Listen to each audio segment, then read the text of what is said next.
So hello, welcome back to my new video. क्या आप भी स्टॉक मार्केट में ये रेड और ग्रीन कैंडल्स में परेशान हो? क्या आप भी ऐसी 100-200 चार्ट पैटर्न सीख चुके हो लेकिन कुछ काम ही नहीं आ रहा है? तो चलिए आज मैं आपको एक अच्छी स्ट्रेटजी सिखाता हूँ जिससे आपको प्रॉफिट तो बहुत नहीं होगा लेकिन लॉस कम होगा। तो चलिए अभी हम स्ट्रेटजी की तरफ चलते हैं। हम इस स्ट्रेटजी में सिंपल एक इंडिकेटर का यूज करेंगे। वो इंडिकेटर सिंपल नहीं है, वो है ईएमए, एक्सपोनेंशियल मूविंग एवरेज। वहां पे हम 5 और 20 ईएमए यूज करेंगे। आप सिंपल से एग्जांपल से समझिए कि 20 चीजों का कोई भी सरेराश है, उसको अगर 5 चीज की सरेराश तोड़ती है तो उसमें एक बड़ा ही मोमेंटम क्रिएट होता है। वैसे ही ये ईएमए यही पे इस पे काम करता है। तो चलो हम इसके रिटर्न्स देखते हैं। सो यहाँ पे ये ब्लू लाइन है, ये 5 ईएमए है, और ये रेड लाइन है, ये 20 ईएमए है। अगर ब्लू लाइन ऊपर है तो प्राइस बुलिश सिनेरियो में है, और अगर ब्लू लाइन नीचे है तो प्राइस बेरिश सिनेरियो में है। और आइए हम इसके ट्रेड देखते हैं। यहाँ पे प्राइस ने एक क्रॉस ओवर दिया है और ब्लू लाइन ऊपर गई है, और यहाँ पे ब्लू लाइन कंटिन्यू ऊपर है और प्राइस भी कंटिन्यू ऊपर है। यहाँ तक प्राइस ऊपर है। जैसे ही यहाँ पे ब्लू लाइन नीचे गई है तब प्राइस फिर से डाउन ट्रेंड में आ गई है। तो आज इस कॉन्सेप्ट से हमने यहाँ पे सब कॉन्सेप्ट तो क्लियर कर रहा है। अब यहाँ पे हम देखते हैं कितना परसेंट रिटर्न मिला है। यहाँ पे 5 सितंबर को यहाँ पे क्रॉस ओवर मिला था, तब प्राइस ऊपर गई है, ईएमए भी ऊपर गया है, और यहाँ तक प्राइस ऊपर रही है, ईएमए भी ऊपर रही है। वो तारीख थी 18 सितंबर, यानी कि मोटा मोटा 10 दिन प्राइस ऊपर रही है। यहाँ पे हम दूसरे एग्जाम्पल से सीखते हैं कि ईएमए का कितना इंपॉर्टेंस है। चलिए,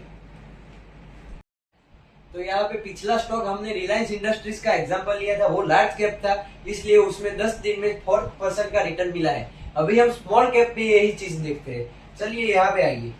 यहाँ पे ईएमए ऊपर गया है और प्राइस भी ऊपर गई है। यहाँ पे सिर्फ और सिर्फ 6 दिन में 25.79% रिटर्न आ गया है। ये बहुत ही बढ़िया कहलाता है एक स्विंग ट्रेडर के लिए। और अभी हम दूसरा चार्ट देखते हैं, वो हम कमोडिटी में देखेंगे, यानी कि गोल्ड में देखेंगे। चलिए, सो अभी हमने इंडियन मार्केट के स्टॉक्स में तो ये देख लिया है, लेकिन कोई फॉरेक्स ट्रेडर है, उनके लिए क्या? उनके लिए हम गोल्ड में भी ये स्ट्रेटजी का यूज करते हैं। यहाँ पे प्राइस ऊपर है, ईएमए भी ऊपर है, और रेड ईएमए नीचे है, तो हमें एक ही काम करना है, बाय। और यहाँ पे बाय किया है, सिंपल से बहुत ही बड़ा टारगेट 2-3 दिन में अचीव हुआ है। यही है इस ईएमए की ताकत। सो अभी हमने अप ट्रेंड तो देख लिया, लेकिन डाउन ट्रेंड के वक्त क्या करें? वहां पे भी ये काम आता है।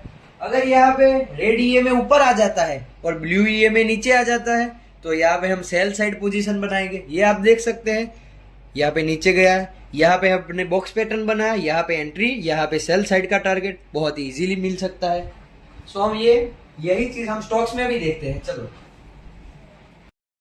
जो जैसे ही हमने रिलायंस में अभी अप ट्रेंड में देखा था, वैसे हम डाउन ट्रेंड में भी देख सकते हैं। यहाँ पे ये डाउन ट्रेंड है, ईएमए रेड ईएमए ऊपर है, ब्लू ईएमए नीचे है, तो हमें सेल साइड पोजीशन बनानी है, या हम बाय करने वाले हैं तो बाय नहीं करना है। ये हमको ज्यादा प्रॉफिट नहीं करवाएंगे, लेकिन लॉस से भी बचाएंगे। इसीलिए मैं कह रहा हूँ कि इन चार्ट पैटर्न में टाइम मत वेस्ट करो, जो मिलता है वो सीखो और ट्रेड करो और जीतो। तो ऐसे ही अच्छे रिटर्न पाने के लिए, लॉस से बचने के लिए और अच्छे अच्छे ट्रेड लेने के लिए हमारे साथ जुड़े रहे। हमारी चैनल को सब्सक्राइब कीजिए, लाइक कीजिए, कमेंट कीजिए। Thank you so much.